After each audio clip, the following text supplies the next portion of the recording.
warning to our viewers, this documentary contains real footage and disturbing details about the death of a child which many viewers may find deeply disturbing.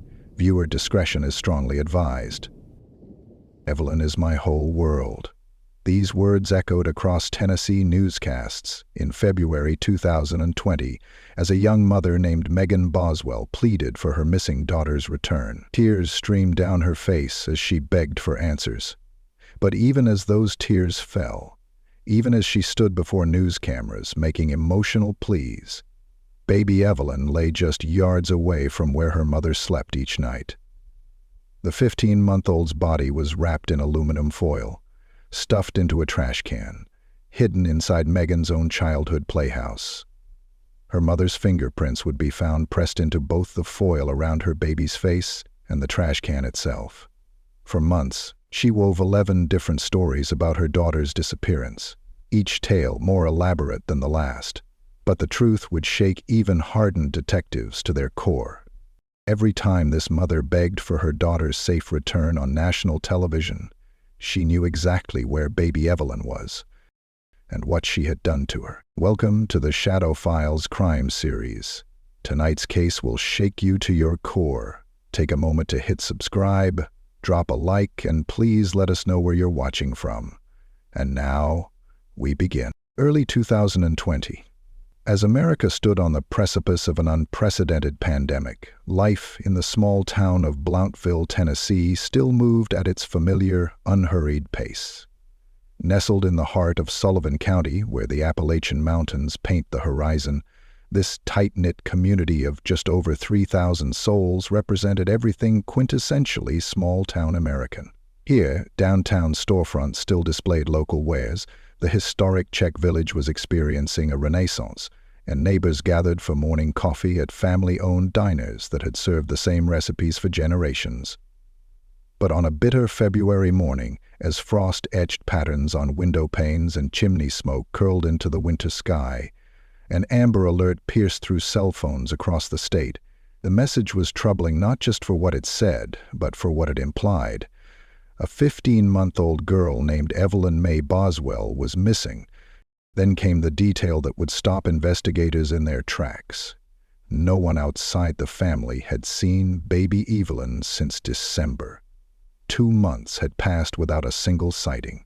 In Blountville, where a new car in a driveway made the morning gossip at the local diner, where every face was familiar and every story was known, how could a baby simply vanish for 2 months without anyone raising the alarm? The answer would uncover a darkness that had been hiding in plain sight, right in the heart of small-town America. Evelyn Mae Boswell came into the world in November 2018, a bright-eyed baby girl with strawberry blonde hair and a smile that could light up a room.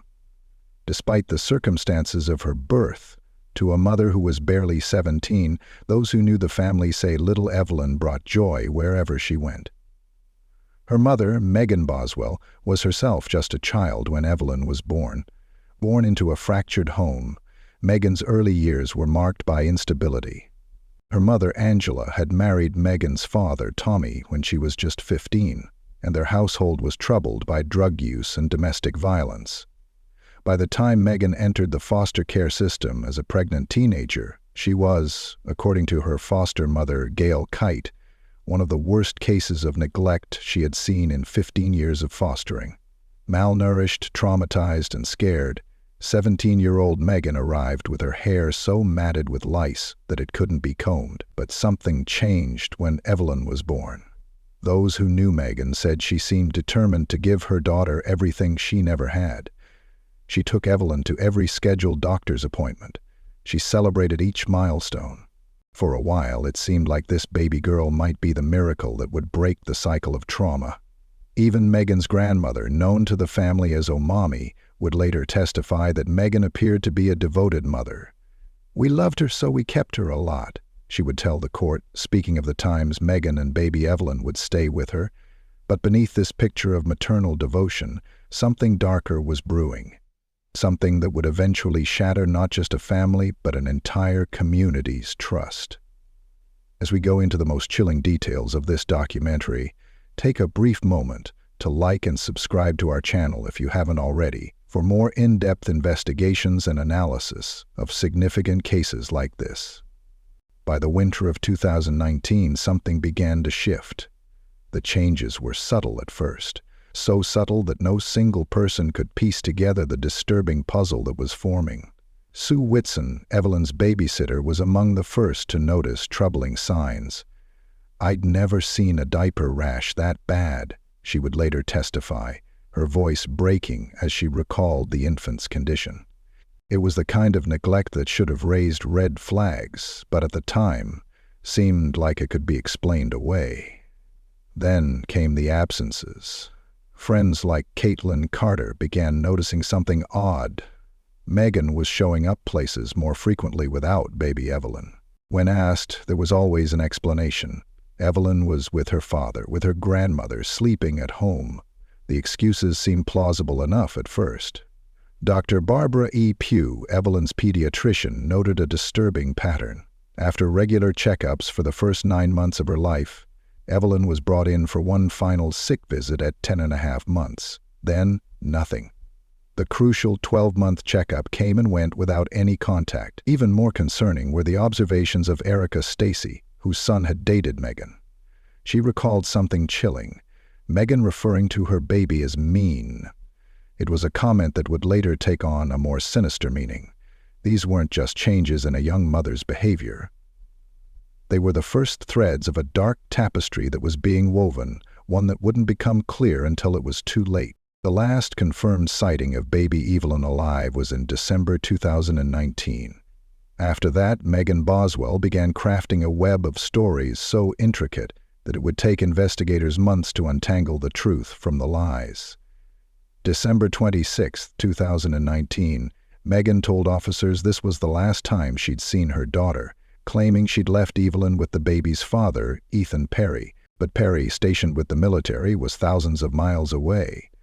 He would later testify that not only had he not seen Evelyn, DNA tests would reveal he wasn't even her biological father.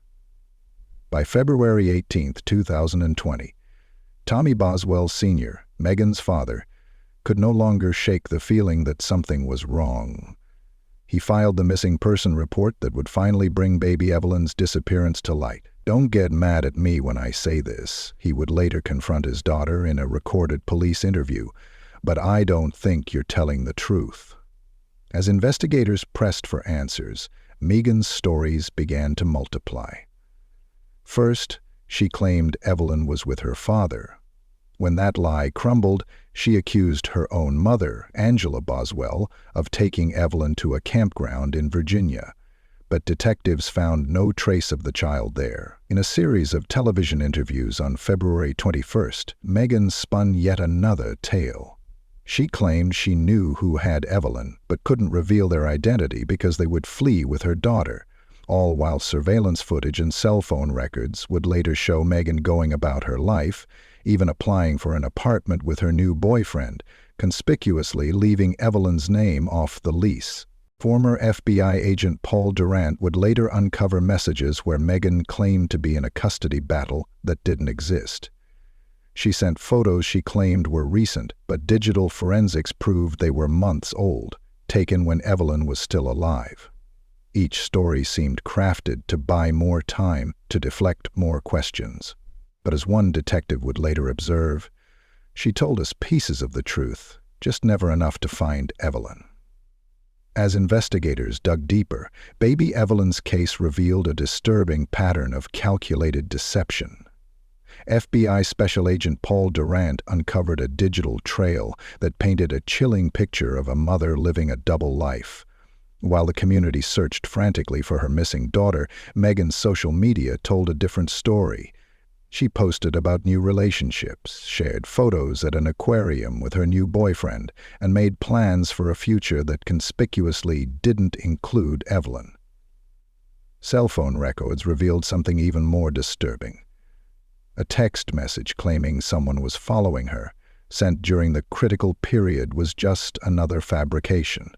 Digital forensics would show Megan crafting careful alibis through her phone, sending messages that investigators would later prove were deliberately misleading. The apartment where Megan had lived told its own story. Maintenance worker Austin Feller, who cleaned out the space, described conditions that suggested neglect. But it was what investigators didn't find that spoke volumes. No signs of the loving home Megan claimed she'd made for her daughter. Key witnesses began coming forward. Hunter Wood's father, Randy Wood, described how his son's mental health deteriorated under the weight of Megan's accusations. Ethan Perry, once thought to be Evelyn's father, revealed the shock of discovering he wasn't the baby's biological parent, another of Megan's carefully constructed lies. But it was Megan's own father who would break the case wide open. On March 6, 2020, Tommy Boswell Sr. made a call that would change everything. He told investigators about a storage building on his property and a playhouse that hadn't been checked. Special Agent Brian Fraley approached the playhouse that evening. What he found would haunt him forever. Leaves in the child's hair, insects on the body, and later, most chillingly, Megan's fingerprints pressed into both the aluminum foil wrapped around her daughter's face and the trash can that had become Baby Evelyn's tomb. The playhouse, once a symbol of childhood innocence, had become the final piece of evidence in a case that would shake even veteran investigators to their core. March 6, 2020. As dusk settled over the Boswell property, investigators made their way to the weathered playhouse. What they found inside would answer the questions that had haunted Tennessee for weeks, but those answers would prove more horrifying than anyone had imagined. TBI agent Brian Fraley would later testify about the scene that greeted them. Behind the playhouse, they discovered a trash can. Inside, wrapped in layer upon layer of material, lay the body of 15-month-old Evelyn Mae Boswell. Leaves were tangled in her hair, telling their own story of how long she had lain there, forgotten. Dr. Darinka Milusnik-Pochen, the medical examiner, made a discovery that would shake even seasoned investigators. Aluminum foil had been tightly wrapped around the child's face. The investigation would reveal something even more chilling. Her mother's fingerprints were found pressed deeply into that foil, as if it had been compressed with force. TBI forensic scientist David Hoover's analysis was unequivocal. 4 distinct fingerprints matched Megan Boswell, 1 partial print on the rim of the trash can, 2 on the trash bag itself, and most damningly, 1 clear print on the aluminum foil wrapped around her daughter's face. There was no room for doubt, no possibility of misidentification. Dr. Matrina Schmidt's autopsy findings would reveal the heartbreaking truth. Baby Evelyn had died from asphyxiation. The playhouse that should have been filled with a child's laughter had become the silent witness to an unthinkable crime. The prosecution's case against Megan Boswell would reveal a pattern of deception so elaborate that it stunned even veteran courthouse observers. At its center was a mother who hadn't just hidden her crime. She had performed for the cameras while her daughter lay dead mere yards from where she slept. Dr. Matrina Schmidt's testimony left no room for doubt. The cause of death, homicidal violence, she stated firmly. When the defense suggested other possibilities, her response was resolute.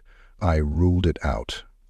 Dr. Milusnik-Pochen would independently confirm these findings, describing clear evidence of asphyxiation, a deliberate act, not a tragic accident. FBI analysis of Megan's phones and social media painted a disturbing timeline. While the community searched frantically for Evelyn, Megan was busy creating a new life. She applied for an apartment with her boyfriend, Hunter Wood, marking herself as pregnant with a 3rd resident, but deliberately omitting any mention of Evelyn. Federal agent Paul Durant uncovered messages that revealed calculated deception. In December, she told her boyfriend that Evelyn doesn't want to come home with me. By February, she was claiming to be in a non-existent custody battle. Each story was crafted to buy more time, to deflect more questions. Most chilling were Megan's activities during the concealment period. As her daughter lay hidden in that trash can, she visited an aquarium, posted about her new relationship, and continued crafting elaborate lies. Assistant District Attorney Amber Massengill would tell the jury, "She just went on with her life as if Evelyn had never existed." The prosecution's timeline was devastating. From December to February, while baby Evelyn lay wrapped in aluminum foil in that playhouse, her mother had given 11 different accounts of her whereabouts. She had accused her own mother of kidnapping, claimed the father had custody, and even invented a story about a campground in Virginia, all while knowing exactly where her daughter was. The words of prosecutor William Harper. She showed Evelyn the same compassion and grace that she now asks for from this jury. None at all. After a week of haunting testimony, the fate of Megan Boswell rested in the hands of 12 jurors. They had heard from 30 witnesses, seen the devastating evidence, and watched as the facade of a grieving mother crumbled under the weight of irrefutable proof. The testimony of Angela Boswell, Megan's mother, laid bare the cycle of trauma that had shaped her daughter's life. "I failed her miserably," she told the court through tears. But it was Megan's father's words that still echoed in the courtroom. "Don't get mad at me when I say this, but I don't think you're telling the truth." After just 4.5 hours of deliberation, on February 13, 2025, the jury returned. The verdict was unanimous on all 19 counts. Guilty. Guilty of first-degree murder. Guilty of aggravated child abuse. Guilty of every lie she had told to cover her tracks. When the jury returned to decide her sentence, they heard one final plea from her foster mother, Gail Kite. "This child has been traumatized. She made bad mistakes that have to be paid for, but I don't think she's irredeemable." The jury's decision: life in prison, with the possibility of parole after 51 years. Megan Boswell, who was just 17 when she gave birth to Evelyn, would be in her 70s before she could hope for freedom. For the residents of Sullivan County, the case left an indelible mark. The Playhouse, once a symbol of childhood innocence, now stands as a reminder of unthinkable betrayal. FBI Director David Rausch would later reflect, "Justice was finally served, but this case was both challenging and heartbreaking." In the end, baby Evelyn's story is more than a tragedy. It's a reminder of how darkness can hide behind the most familiar faces in the most ordinary places. A mother's tears on television, a playhouse in a backyard, a small town where everyone knows everyone, until they don't. For the people of Sullivan County, nothing would ever be quite the same. The Playhouse still stands on that property, no longer a symbol of childhood joy, but a monument to innocence betrayed. Every resident who lived through those 54 days of searching now carries a piece of Evelyn's story. Perhaps the most haunting truth is the simplest one. Evelyn Mae Boswell existed. She was real. She was loved. And in the words of prosecutor Amber Massengale, Evelyn should not be remembered for how she died, but for who she was.